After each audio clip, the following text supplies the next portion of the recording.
This is Sam, and he's got a huge problem. See, Sam's the boss of the biggest AI company in the jungle. Together, they've put out the software that's revolutionized everything from cheating on college essays to writing pointless pitch decks by consulting firms. And nowadays, AI is everywhere you go. Sam's seen the headlines, his face plastered across countless magazines. But behind that smile lies a deep unease. Sam's also seen the balance sheets, and they're painting a far less optimistic picture. Even his own company, the darling of Silicon Valley, is running at a massive loss. Multi-billion bananas burn just to keep the lights on every day. But Sam knows that he's got no choice. He has to double down. If the numbers already look so grim with widespread AI adoption and billions in investment worldwide, God only knows how bad things will be when the hype dies down. Because of the existential threat, Sam orders full steam ahead. He tells his team to innovate, to push out new features, new products, anything to keep the excitement going. A ChatGPT browser here, a tweaked chatbot there. Each launch is touted as the next revolution by influencers, news outlets, and even some jungle governments.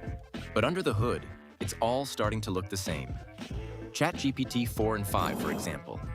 Despite the marketing spin, they're performing the same function, except that one's just a little more depressed than the other. But with every new launch, the market's getting crowded and products are blurring together. And slowly, the monkeys are starting to notice. Sam knows the hype can't last forever.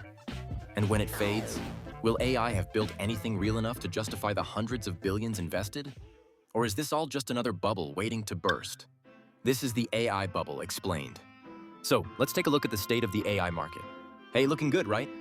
Actually, no, there's a lot of monkey business going on under the hood. And fortunately, these problems are starting to come to light. Copyright lawsuits, AI product failures, and mass AI layoffs are becoming more and more common, and the pressure is mounting on Sam. See, he knows he's going to have his work cut out for him, but Sam has a secret weapon. Mountains and mountains of data. Your data, our data. Data that countless monkeys like you and I have provided him with our questions, our requests, and the jungle's growing use of ChatGPT. Everything from asking it to plan out a holiday itinerary or accidentally leaking IT trade secrets. The truth is that Sam and OpenAI know a frightening amount of things that they likely shouldn't. And when they use these data points to generate responses, the question is, who owns it? But here's the thing. Nobody really knows. That's the literal billion-banana question that monkeys have been trying to figure out ever since Sam debuted ChatGPT to the jungle. And now things have reached a boiling point. If you've ever been on the hellhole that's LinkedIn, you know exactly what I mean. LinkedIn gurus copy-pasting each other's posts word for word, all using the same Studio Ghibli aesthetic. Even their comments sound like they're written by AI. But this is just a small ecosystem that perfectly represents the bigger problems with AI. Because if everything is AI-generated, isn't AI just being trained on its own output? And more importantly, who actually owns it? Is it the user?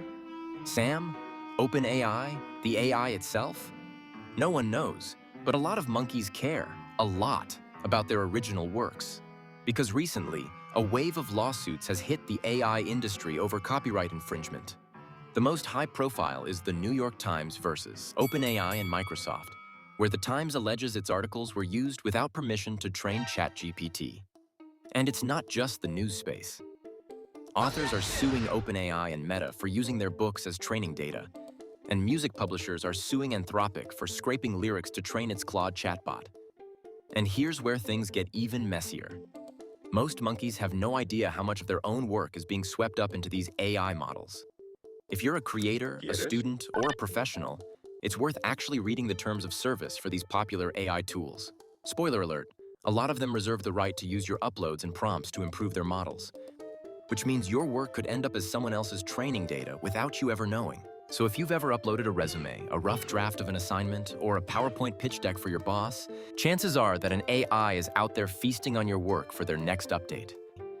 And if monkeys care about protecting your intellectual property, and more importantly, your privacy, you need to be picky about which programs you use. The team has been using Proton Drive because it offers end-to-end encryption, meaning only you and monkeys that you deem trustworthy can access your files. And it's not just your file contents. Proton Drive also encrypts metadata like file names, folder names, previews, so your files are well and truly your own. All this protection also comes in an easy-to-use package, functioning exactly like our favorite productivity tools like Google Docs. And look, here's our team reviewing our next video right now, just without the risk of Google flagging it and reporting us to the feds. Plus, using Proton Drive means no data brokers, advertisers, or megacorp can use, sell, or train AI using your data. So whether you're a small business looking to protect their IP, or just a monkey looking to keep their personal files away from Sam and the next ChatGPT model, Proton Drive has your back. And hey, they're kind enough to sponsor this video, so you know for a fact they take privacy seriously. If you want cloud storage that actually gives a damn about your right to privacy, go check them out at proton.me/drive/monkey explains for a massive 60% discount on the house. Thank you, Proton, for sponsoring this video. But while these lawsuits are ongoing, Sam is desperately trying to convince everyone that AI can stand on its own, and that these are just the growing pains of a new and highly disruptive product. However, the reality on the ground is very, very different. Despite billions in investment from hedge funds, accelerator programs, and megacorps, many AI startups are struggling to become profitable. Worse, even the AI initiatives at the world's biggest companies are failing to generate a real return on investment. Sam knows this better than anyone. Even OpenAI, his own company, is operating at a massive loss. But he's got to double down. He's got no other choice. Because of this, Sam orders more launches, more updates, more models. No matter how trivial, no matter how pointless, no matter how similar the next release is to the last, just keep launching new models as fast as possible. Keep the hype flowing. Keep propagating the illusion that this is all built on something profitable long-term, despite what the numbers say. And so, every week, it's a new revolutionary feature. But here's the dirty secret. Most of these products flop. According to a recent MIT report, only 1 in 20 generative AI pilot projects at companies succeed. That's right, a 95% failure rate. Hell, growing up in an Asian household, even a 95% success rate wasn't enough for Monkey's parents. And you're telling me that 95% failure rate is what we're betting billions of bananas on? And we've seen it before too. Take Devin, for example, the AI software engineer that was supposed to automate coding and revolutionize the industry. The demos looked magical, but when real developers put it to the test, it couldn't deliver. The hype fizzled, and Devin quietly joined the growing graveyard of AI products that promised the world and delivered, well, not much. The worst part is that Sam's relentless push to hype up AI seems to have rubbed off on other founders as well, with some claiming that these failure signals are just business as usual. But the most egregious example of this is one of the CEOs of these AI startups likening the AI industry to riding a bike for the first time. Sorry, but Monkey never owned a billion-dollar bike that would collapse the economy if I fell off while practicing. Please excuse me. But if we're to believe these founders and CEOs, if AI truly is the next best thing since sliced bananas, why do so many companies keep firing AI workers? First it was Meta, then it was Amazon, followed by another, and it doesn't seem to end. Every couple of weeks, a new headline breaks that yet again, AI workers are being let go as if they have the plague. The numbers are horrifying. In 2025 alone, over 112,000 tech workers have lost their jobs across 218 companies, with at least 80,000 jobs directly impacted due to AI-led restructuring at giants like Amazon, Meta, Microsoft, and Google. It's happening everywhere. Intel, TCS, Salesforce. And if the big companies are feeling the pinch, Monkey can only imagine the layoffs that aren't high-profile enough to make it to the news cycle. Sam's getting paranoid. All of this signals that things are bad in the AI industry, and yet, investors seem to keep throwing bananas at anything that uses AI. Sam's faced with an impossible dilemma. Come out and call for the world to reel back the hype, potentially popping the bubble early, or keep the hype train chugging along till it hits a brick wall. It's a lose-lose situation. And yet, despite all the warning signs, mass layoffs, failed products, lawsuits piling up, there's still a chorus of voices insisting that the AI revolution is only just beginning. See those CEOs? Those founders we were talking about earlier? If you believe their LinkedIn posts, their press releases, or their keynotes at conferences, you'll hear the same message over and over again. They all word it slightly differently, but the message is clear. They believe AI is the real deal, and that all this haphazard investment is just par for the course. First, they'll tell you, every revolution looks like chaos at first. Remember the dot-com boom? The early days of the internet were a mess. But out of that chaos came Amazon, Google, and the entire digital economy as we know it today. Or they'll point to the sheer scale of investment. Look at the bananas pouring in, they say. Would all these VCs, wealth funds, and Fortune 500s really be this wrong? While conveniently forgetting the numerous financial disasters facilitated by these same mega corporations. Just because they're wealthy doesn't mean they're right. Don't get Monkey wrong here. I'm not saying we should stop developing AI altogether. No. Monkey just thinks the kitchen is getting a little too hot for its own good. So what's really going on? If you want to see just how shady things have gotten, look no further than the circular financing at the heart of the AI boom. The numbers are astronomical. Billions of bananas are being pumped between the same handful of companies, inflating each other's numbers and making the whole market look way more robust than it really is.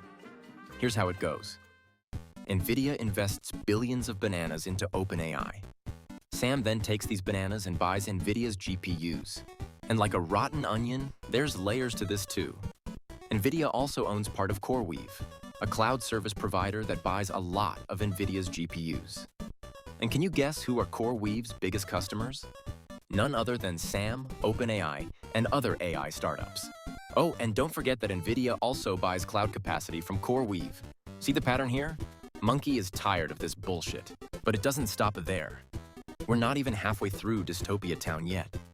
Oracle, AMD, and even xAI are all tangled up in similar deals, investing in each other, buying each other's chips, and propping up demand that looks a lot like the revenue round-tripping that fueled the 2008 financial crash and the dot-com bubble before it. The parallels are hard to ignore. Back in 2008, banks were trading the same toxic assets back and forth, inflating their books until the whole system collapsed. Now, it's AI companies and their suppliers, all betting on each other's success, with very little actual customer demand to back it up. So when Monkey hears about record-breaking investments and explosive growth in AI, Monkey can't help but wonder if this is just a trillion banana Ponzi scheme just waiting to collapse. Thankfully, many jungle governments have begun to see through the industry's smoke and mirrors and are calling for increased regulations.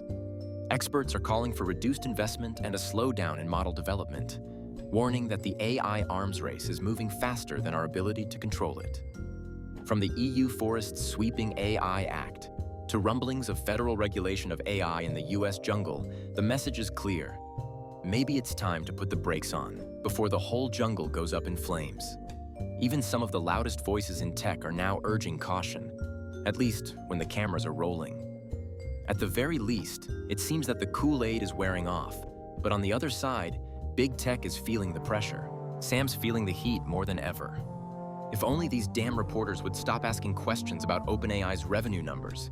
But that's the thing about bubbles. The closer you get to the truth, the more uncomfortable it gets for the monkeys at the top.